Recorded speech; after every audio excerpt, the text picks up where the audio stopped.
Ja, man sagt ja, dass man irgendwie pro Tag, glaube ich, 10-mal lügt oder so, dass man extrem viel lügt. Also ich müsste heute schon gelogen haben. Ich denke, wenn es nicht eine böse Absicht ist, ja, dann hat es zum Teil seine Berechtigung. Es gibt ganz, ganz wenig Notlügen, die in Ordnung sind, würde ich jetzt mal behaupten. Aber so in general ist das ein No-Go.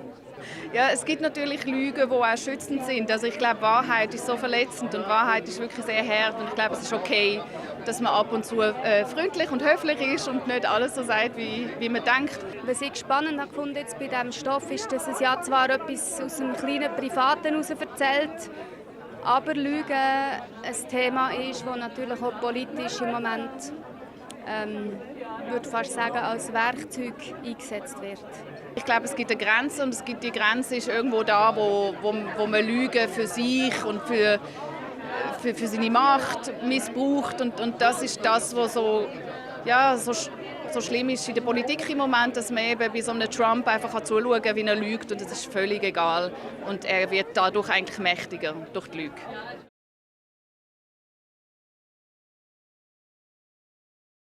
Ich beschäftige mich schon seit längerer Zeit mit Fake News und mit Lügen, vor allem so in der Gesellschaft und in der Politik, durch meine Kolumnen, die ich schreibe. Wir haben ja erst angefangen zu schreiben, wo der Ukraine-Krieg losgebrochen ist. Und das ist wieder so eine grosse politische Tat, die eigentlich wie von einer Lüge her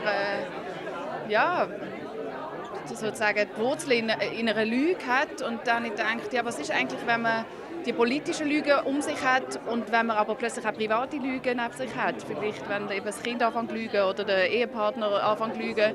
Und so wollte ich so eine Verbindung schaffen zwischen diesen grossen und kleinen Lügen.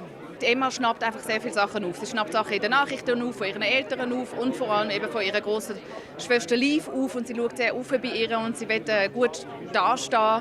Und dort plappert sie eben Sachen an, die sie so gehört hat bei ihrer Schwester. Was mir so aufgefallen ist einfach, dass während Corona richtige Familien es zu Spaltungen gekommen ist. Also die einen haben das geglaubt und die anderen haben das geglaubt. Und jetzt mit dem Krieg tut sich das eigentlich weiterziehen und dass das in der Familie so grosse Brüche gemacht hat.